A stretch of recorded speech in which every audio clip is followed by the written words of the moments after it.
you know. Big Joke was brilliant at saying, you've got to concentrate on what you do, but you've got to have an appreciation. Like, so say, he put me to centre back because I gave away a couple of balls in the middle of the pitch. And they said, that will help you to understand what the guy in front of you, right? What you're doing to him. Yeah. If you play in midfield, you give it away, you're putting him in trouble. So go and play there and see how good it feels. Yeah. I went, okay. And then he said, all right, move back up into midfield and hit another one square. He went, get back. So I never hit many square passes after that. A lot of the guests we've had on this show have ended up back in defence, but started as a striker, but then they've not been good enough and they've ended up going back the pitch all the way through. But you obviously ended up in the absolute prime position. Did you always play in that position where you ended up top? No.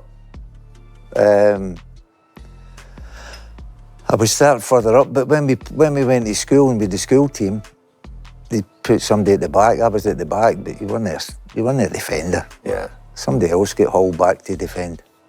And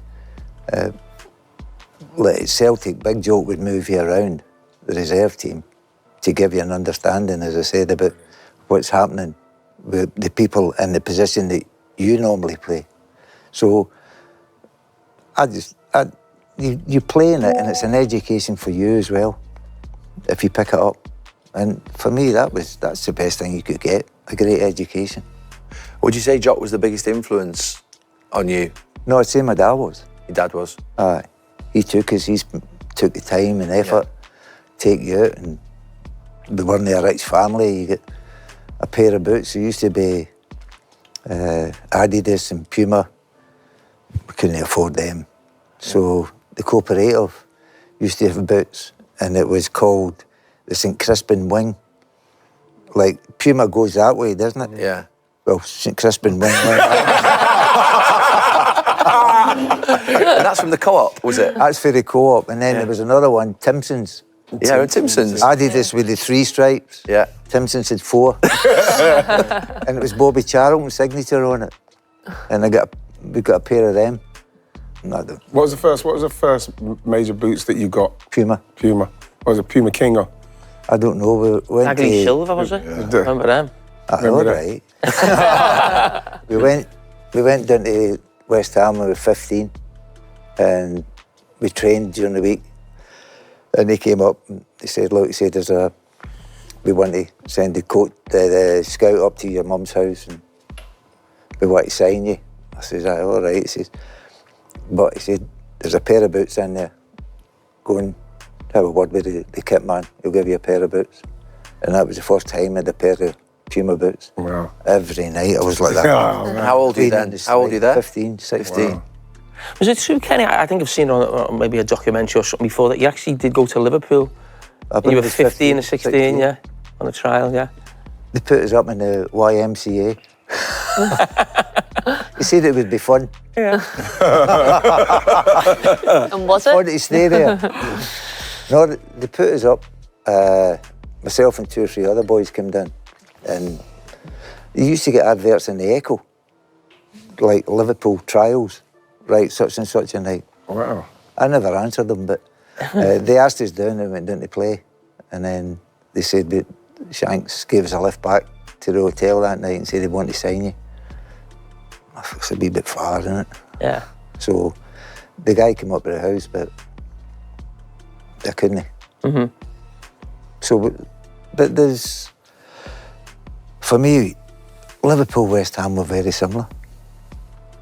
Very, very similar. The way that West Ham was always, not what it is now, but it was the old ground. Mm-hmm. Yeah. And they've got the pub next door. Yeah. Yeah. Fuck, it was brilliant. Every Friday they just went to the cafe around the corner for the... Pie and mash. Aye, or whatever it is they ate. It was... So, that was twice, and I thought, I better start off as an apprentice something. Mm. I might not make it as football. But then Celtic came in and that was me. So you turned down Liverpool then at that time, didn't you? Well, no, because of anything other than the distance Yeah. between there and Glasgow. Or just leaving home and leaving your parents? Just coming down. And you were only young as well, so it would have been a big About 15. distance, maybe, yeah. Who was your hero as a like a young kid at around that time, sort of? Dennis Law, I think. Was it Would be Dennis? everybody's eye. Yeah. You never get much television. Yeah. He was in Italy playing as well. And then he scored against England at Hampden. So obviously he's got to be a favourite. Yeah. And then what happens when you go to Celtic and you start playing in the first team? When's that big moment come, that break? Well, my debut was actually the second leg of a game. They played a team called Hamilton Accies, and they beat them 10-0 in the first leg. So they've got a second leg to play. And I was sub. I was only 17 or 18. I was sub. And they were 4-0 up at half time. And Big Jock says, "We're putting you on." I went, "You're taking a chance, aren't you?" 14-0 up.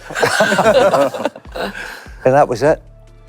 But just training with the Lisbon Lions Yeah. was brilliant for all of us. Were you confident back then in terms of a young player? Were you confident? No. If somebody spoke to me, I went bright red. Would you? Oh, aye. You just don't know why. Or just shy? Or just, Aye, maybe shy. Yeah. And was the expectation then, kind of Celtic to win every week? Yeah, was the demands were We were only in the reserves. right. But when you got back involved, when you kind of started getting to the first team, the expectation was there like it is now, obviously. Yeah. It's always been the same. Right, yeah. Not been any different. Always been the same. And you were It fine always with that, will even be. as a young player. You just thought it's part of the gig, obviously. With a good start. With a good start, but they were... I mean, the first game we got was the Old Firm game, really, for the big game for myself. I was 19 or 20. And we're winning 1-0, we got a penalty kick. And Billy McNeil was the captain, came up and went,